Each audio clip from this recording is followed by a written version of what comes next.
नमस्कार, मैं हूं पंकज उपाध्याय। आप देख रहे हैं अनंत वक्ता। आज बोलती जनता में बात करेंगे श्रीमान मदन मोहन गुप्ता जी से। अकाउंटेंट्स हैं, जानने की कोशिश करेंगे कि दिल्ली में एमसीडी में क्या बदलाव हो जिससे एमसीडी अपने गौरव को प्राप्त कर सके।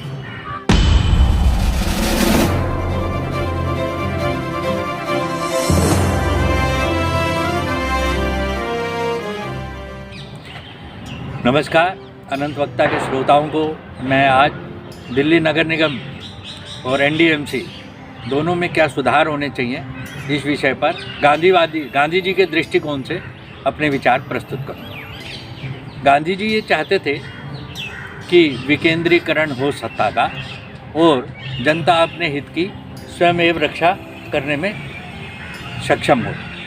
तो आज क्योंकि हम देख रहे हैं कि सत्ता जो है सिर्फ एक हाथ में इतनी केंद्रीकृत है कि वो 140 करोड़ लोगों के हित की तो परवाह कर ही नहीं सकते।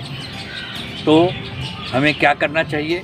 एमसीडी के चुनाव भी निकट है, तो हम ये कहना चाहेंगे कि इस एमसीडी को जिस तरीके से गांधी जी ने 15 अगस्त 1947 को यह सुझाव दिया था कि कांग्रेस को डिसॉल्व कर देना चाहिए और सर्वेंट्स ऑफ इंडिया सोसाइटी के नाम से लोगों को उनके हित के कार्य करने की अथॉरिटी और जिम्मेवारी देनी चाहिए। उसी तरीके से क्या आज हम गांधी जी के विचारों को समझते हुए, गांधी जी के विचारों पर चलने की प्रयास करते हुए क्या ऐसा कर सकते हैं कि एमसीडी को स्क्रैप करके एमसीडी के 3 महत्वपूर्ण कार्य स्वच्छ भारत, स्किल ट्रेनिंग एजुकेशन और स्वावलंबन with preventive health care education and community kitchen via community kitchen, 3 कामों को बूथ लेवल पर 7 प्रतिनिधि को चुनाव करके 7 सर्वेंट्स ऑफ इंडिया का चुनाव करके उनको डेलीगेट कर दिया जाए।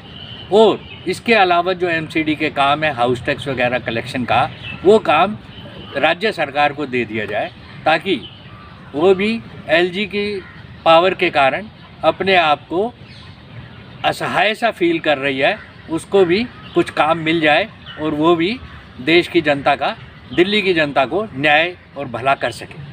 तो इस तरीके से बूथ लेवल पर 7 प्रतिनिधि का चुनाव करवा के हम जो है election of nil expenditure Gandhi ji की जो कल्पना थी उस दिशा में आगे बढ़ सकते हैं। क्योंकि एक बूथ के ऊपर 1000 के लगभग वोटर होते हैं, वो किसी भी दिन चाय पीते हुए अपने 7 प्रतिनिधि का चुनाव कर लें। यदि 200 प्रतिनिधि भी इलेक्शन में खड़ा होना चाहे तो 200 खड़े हो जाए और उसके बाद टॉप 21 का दोबारा चुनाव करवा के 7 प्रतिनिधि का हम चुनाव कर सकते हैं। आप उन्हीं सदस्यों की बात कर रहे हैं एमसीडी को स्क्रैप करके। एमसीडी के काउंसलर्स वो भी तो कई बैठक करते हैं, उन बैठकों में आपके भी सदस्य बैठक करेंगे जो 7 सदस्यीय होंगे व्यवस्थाएं, फिर उनके लिए भी सदन की व्यवस्था।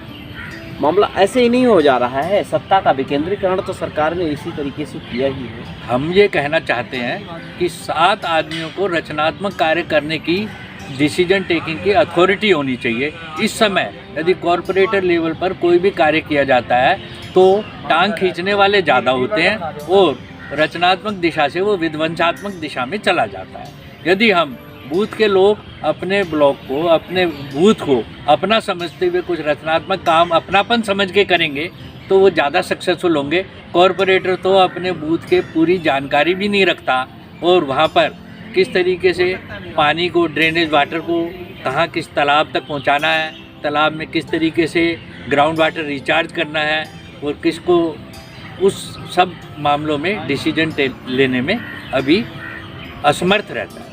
एमसीडी की 7 कमियाँ हमारे दर्शकों को बताइए, इनकी वजह से आप 7 सदस्यीय सूत्र। मैं यही कहना चाहूँगा कि एमसीडी के स्कूलों के अंदर गौपालन की शिक्षा, गौ रक्षा पे काम नहीं हो पा रहा। एमसीडी के स्कूलों के अंदर एमसीडी के स्कूल के चौकीदार को ही गौपालक की भी जिम्मेवारी दी जा सकती है और हर एमसीडी के स्कूल में यदि 2 गाय भी रखी जाएँ तो हमारे घर का जो बचा हुआ अन्न है वो गौ माता के पेट तक जा सकता है। तो इस तरीके से आज की डेट में जो काम हम नहीं कर पा रहे वो काम बड़े आसानी से हो सकता है। और दिल्ली सरकार द्वारा अधिग्रहित भूमि गाँवों की हज़ारों एकड़ आज खाली पड़ी है। उसके लिए क्योंकि एमसीडी के कॉरपोरेटर और राज्य सरकार के अपना तो है ही नहीं, तो वो खाली पड़े हुए देश के आइडियल रिसोर्सेज को रचनात्मक दृष्टि से किस तरीके से उपयोग किया जा सकता है, उस क्षेत्र में निर्णय लेने के लिए 7 लोगों को प्राधिकृत करना बहुत ज़रूरी है। एक साथ आपने बात किया, आपका बहुत बहुत धन्यवाद। नमस्कार।